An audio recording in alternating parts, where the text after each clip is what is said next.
with autumn in full swing and everything getting colder and darker and cozier, I thought why not just do a cozy kind of bookish dark academia type vlog where I just show you some of the kind of bookish things that I've been up to, give you some recommendations, things I've been reading recently, and yeah, just some of the cool things that I've been up to. So I'm just going to show you some of those things, including the Harry Potter studios, a little bit about some old English courses I've been doing, book recommendations, book shopping, things like that. So sorry if I look like a mess. I've just been so busy the last few weeks that I kind of forgot that I inhabit this human vessel, and I have not focused on anything to do with my body or hair or face or anything at all. That's just been an afterthought. One of the things that I did in October was go to the Harry Potter studios in London, and this is something that I've wanted to do for years but just never got around to doing because it's in London, it's quite expensive, you've got to book it months in advance, and it's a bit of a nightmare to get to. But I finally got over there, and I'm going to share some clips here of what it was like basically. I know there's been some issues with J.K. Rowling in recent years, but Harry Potter as a story is something that really was with me throughout my whole life, and it really raised me throughout my childhood and teenage years. I was there at midnight waiting for the last books to come out. I remember watching the films in the cinema, and all I would ever play was Harry Potter and just pretend that I was in Hogwarts. I really loved the characters and the story so much, and it's just really been such an integral part of my life and so important to me as a person. So it was really amazing to go and visit the studios. Essentially what it is the place where they actually filmed a lot of Harry Potter, so the actual studio sets. So they've got the different sets set up, and they've also got tons and tons of props and costumes. It is huge. You could spend a whole day in there, minimum 3 hours to get around. And it's got things like the Forbidden Forest, the Burrow, Malfoy Manor, Hagrid's hut, all these amazing places. The common rooms, so cozy. The sets are just beautiful, and the effort that went into everything it's phenomenal really when you think of all the people that were involved and how creative they are and all the things that they made. So it was really magical experience, and I got a bit emotional when I was in the Great Hall just seeing it in person, and thinking like, I know it's not real, but it is a real place. They actually built this stuff. So yeah, my heart just ached a bit that I'll never go to Hogwarts, but it was really wonderful. And they even had things like rooms dedicated to concept art and architecture, and a whole room dedicated to masks, like the goblin masks and how they were made and put on, and all these things. They've got a night bus, the Dursley's house, like just so many, oh, the greenhouse. And one of the best bits I think was Gringotts, and they've got a regular Gringotts and then a Gringotts destroyed by the dragon, and it was really impressive. Really recommend it for a day out. It is a faff to get there because it's not actually in the centre of London. You have to get a couple of trains and a bus, so it takes a while, but yeah, really recommend it. It was just a really magical experience, and it really made me think about the power of storytelling and how many people this story has affected, and how important it is to everyone who was involved in the creation of the films, but also everyone who just read it and identified with it and loved it so much and made it the thing that it is. So yeah, it was really cool to do that.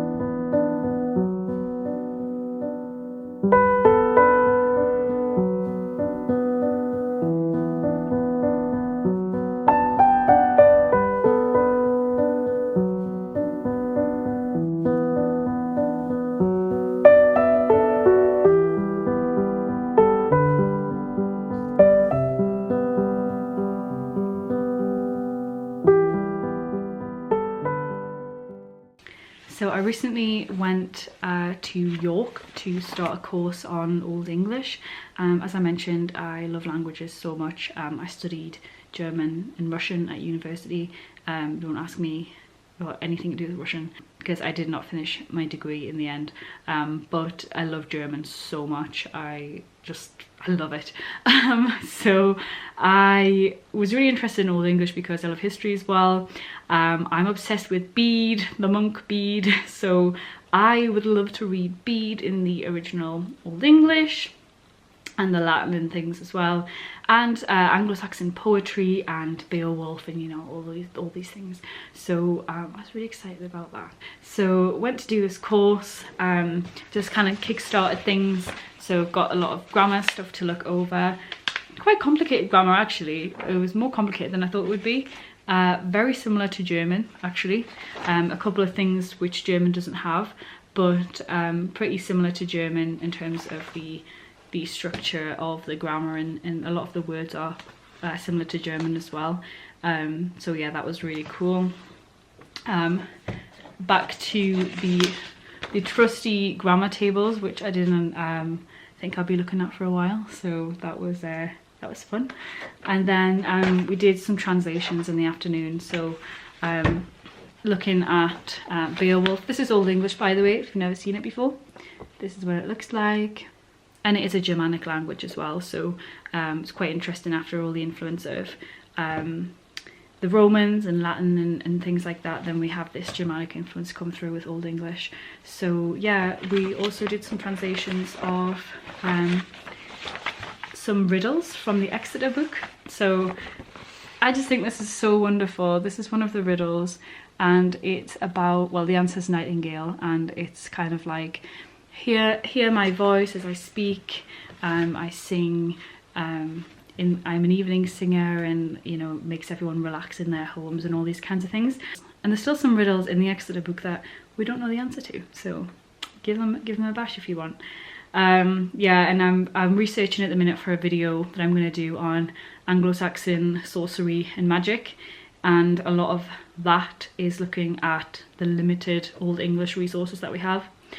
So that's been really interesting to delve into that and look at the sources for Anglo-Saxon magic, which there are not many in Old English. And I'm going to read some Bede. It'll take me about 3 hours to translate one paragraph, but it's all for the fun of it, isn't it? So yeah, it's really, really cool, and just makes me really excited, to be honest. So that's what I've been doing with that. So I've just been thinking a lot recently about language and translation, and how every translation is just an interpretation from the person that is bringing it over. So they kind of bring their worldview and their beliefs and their interpretation of everything over, and we can't really get like a perfect translation of anything. So like a lot of the Old English original sources, when they were first being translated, some of them in like the 1800s and things like that, they would just leave out things that they didn't like, especially around religion. So coming back to that and having a look at, like, what do these things actually say? What can we learn from people putting their own impressions onto it? Things like that. So that and reading Babel at the same time really was great, because it made me think so much about translation and language, and yeah, just all the different cultures and how language affects everything, the way that you interpret the whole world. Especially reading about Chinese and how different that is from like English, for example, how English is just a smush of so many other languages. Yeah, so it's so interesting. I hope you find it interesting anyway, because I've just waffled on about it for the whole video.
And I thought I would just give some book recommendations as well. So I'm just going to show you some of the bits that I've been reading recently. So first one is the Earthsea Quartet, which I know this is something that I probably should have read already, but I hadn't, and I found it in the charity shop for £1.99. So I read the first one in this, and I just thought, so I read the first one in this about the shadow, and I just thought it was so wonderful. And I feel like you can't write stuff like this anymore, it wouldn't get published. But it's really beautiful, and I can see so many influences that came from this into a lot of the modern fantasy that I read. So yeah, it's just cool how she kind of created a lot of these original fantasy ideas. So I really enjoyed A Wizard of Earthsea, and I'll be reading the next ones as well. They're quite short, I guess. They're not a full novel. I guess it'd be more like a novella, so you can get through them fairly quickly. And yeah, really nice and inspired me quite a lot. I'm also reading Mischief Acts by Zoe Gilbert, and I read another book of hers called Folk, which is a collection of short stories all on this kind of fantasy world inspired by like folklore and things like that. And this really appealed to me because I'm a big fan of folklore and fantasy, but it's talking about Herne, as in the hunter, the, you know, Canunus, Pan, whatever name you want to give him, the wild god, and kind of coming through different periods in time, and his forest, which is I can't remember which one it is. It's a forest in London, and how that kind of changes over the years as the population grows and trees get cut down and stuff like that. So it's quite an unusual book because some of it is kind of like poetry and prose, and some of it is more like stories. But I thought it was just a really cool, interesting idea, and I've got an idea for a book, which I haven't started yet because I'm finishing my other book. But it's kind of brewing away in the back of my mind, which it's not this story obviously, but it's a little bit similar, and I've been thinking about it for a while. So yeah, it was cool to read that and kind of think about that a little bit as well. I also wanted to recommend Wayward. This is a book which is a split timeline of kind of the witch trials in the 1600s, a little bit later on in the 1940s, and then in modern day, and it follows 3 women who are related and kind of their trials and tribulations. And I will give a severe content warning with this one. It's very heavy going. There's a lot of abuse and yeah, things like that. But it was a really powerful story, I thought, and it's all about kind of like the things that were done to these women, and then how in the modern day she kind of reclaims her own magic and finds magic in the world again, things like that, from all the things that she's been through. So very light touch on magic, but like really powerful narrative about women and things like that. So that was great. Then I just wanted to show you this book which I got for my birthday. So if you don't know, Brian Froud is a fairy artist, and his wife Wendy Froud is a puppeteer, sculptor, I don't know what you would call it. She made the puppets, I don't know if you call them puppets or what they are, in the Dark Crystal, and they have a couple of books out like this. So this is the Trolls book, and already just like how stunning. Sorry, my camera was full, so I don't know where that cut out, but I was just showing you some of the like really cute illustrations in this book, and yeah, all the lovely stories and everything. Some of them just really made me laugh. Like this guy just really made me laugh. It says that the petrified parsnip poetry pen is used by the flower collector, him, when writing his forlorn flower poems. It has been a family relic for many generations. He believes that using the petrified parsnip adds a certain melancholy sweetness to his poems. It does not. So yeah, just a really nice a nice book to just kind of flip through and be inspired, look at all the art and the weird stories and stuff like that. So that's a cool one. And then now I'm just about to start this absolute beauty. So I've read all of the Farseer books of Robin Hobb, Assassin's Apprentice and all those kinds of things. Literally life-changing, obsessed, think about Fitz, the main character, genuinely every single day since I've read them. Just life-changing books. I will say the first one's a little bit slow. I nearly didn't get through it, and I'm really glad that I did, because after that it was just... So time-wise, this is in the middle of these books, and it's about like kind of just a different area of the world, which you do touch on in these ones a bit later. But it's about ships that are made out of wizard wood, which allows them to kind of be live and things like that. So yeah, really excited to just dive back into this. I haven't even started yet. I put it... Well, yesterday I was going to start it in the bath, but then I can't even hold it up in the bath because it's too big. Like it's just not practical. So I didn't end up starting it yesterday, but I am going to start it. So yeah, really looking forward to reading this one.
Now I'm very late to the party with this book.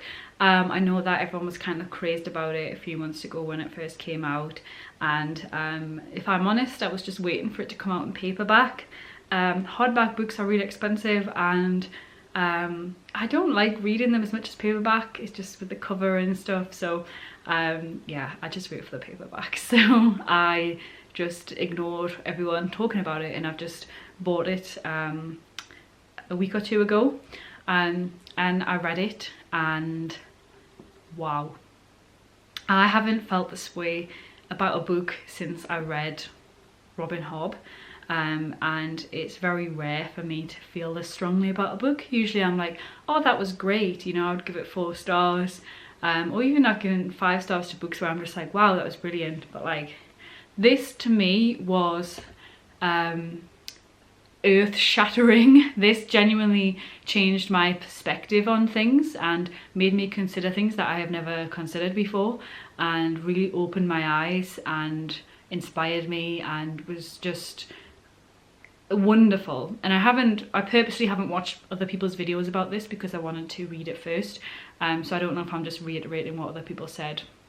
But if you don't know, it is kind of like a dark academia alternate history of Oxford in the 1800s, where there is a tower called, we say Babel in the UK, I know other people say Babel, which is funny because this whole book is about language, but yeah, a tower called Babel in Oxford, where they use silver and language parents from different languages to create magic. And it's just phenomenal magic system, world building. You can just tell that she is so intelligent. Obviously she's got I think she's doing a PhD in let's have a look, Chinese studies and East Asian languages and things like that. So I learned so much about Chinese in this, so interesting. And it's all about kind of like colonialism and the British Empire, and how they're using this silver trade magic to expand the empire, and the impact that it has on other countries, China with the opium trade, and all these kinds of really serious, heavy things. Because the book is told through the eyes of a young man who is half Chinese, you really get to see his perspective on things, and there's a lot of racial questions raised in this, and for me, getting to see really in detail about their lives and experiences, the way that they're treated, all these small things, it really opened my eyes and made me think deeply to all of these things where I think like, oh yeah, I'm supportive, like I would never do that, but then seeing all these like small things that people have to deal with and just don't mention and stuff like that, it was really eye-opening for me. It was really fantastic to be challenged like that, and even the white character in it, who she loves them, she's their friend, obviously things go a bit wrong, well, very, very wrong as things go on, but she loves them, and she's, you know, pro-abolition of slavery and all that, but she just can't quite grasp why they're struggling. And I thought it was so well done, because it wasn't just like, oh, she's an idiot, she doesn't get it. You got to see her story and perspective as well, and how her upbringing affected her, and being a woman and not being treated the same way as her brother and not being allowed to do things. She had that experience with being oppressed in that way, so she thought that she understood what they were going through, but she didn't. And yeah, it was really complex characters, because people are really complex, a lot of grey areas in the characters as well. So yeah, it was just really, really incredible to see these different perspectives. My eyes were opened. Although it's a fantasy book, there's a lot of history in there. I learned so much about China and the opium trade and colonialism, and the whole book is about uprising and whether violence has a place in it, and she argues that yes, it does, and it's raised a lot of interesting questions, because this is very minor, but there are bus strikes going on right now where I live, quite lengthy ones, and it's this question of supporting the workers to get what's owed to them and what they're worth, but then also the impact that it's having on the everyday people, knowing people who have literally lost their jobs because they can't get to work, things like that, can't get to hospital, these kinds of things. And this book really raises those issues as well of you know, is it the fault of the person who is trying to fight against the empire, or is it like, does the burden fall on them for the things that happen to civilians, or should the blame be shifted to the people in power who've done this in the first place? So loads of really complex, intriguing, wonderful questions that really made me challenge the way I think. And yeah, so much about languages, but I love languages, so much about different languages from around the world and translation and origins and stuff. So yeah, phenomenal really, and really tense as well towards the end. My heart was beating so fast, and I just thought, oh, that's how you tell a story like that. That just nailed it right there. That is storytelling, powerful storytelling that has a message that changes your outlook on life, that really makes you think about things that you wouldn't usually. Just wonderful. So I've just enthused about this book for a very long time now, so I'm gonna shut up. But yeah, this was definitely worth the hype. I was floored after I read this. I've thought about it continually since, for the last week, and I keep bringing it up with people and no one cares. But yeah, I've thought about it a lot, and it's challenged a lot of my beliefs as well. So yeah, absolutely fantastic, groundbreaking. Give this a read, you will not regret it. So that is the vlog, the cozy bookish dark academia autumnal vlog. It's just generally stuff that I've been doing that I'm interested in, that I thought you could possibly be interested in if you like watching my videos and are interested in these kind of things. So I hope that you are. Let me know if you have any questions, comments, thoughts, if there's anything that you want to see more of. As I mentioned, I'm working on a video on Anglo-Saxon magic. I'm just dredging through the source material. There's not much.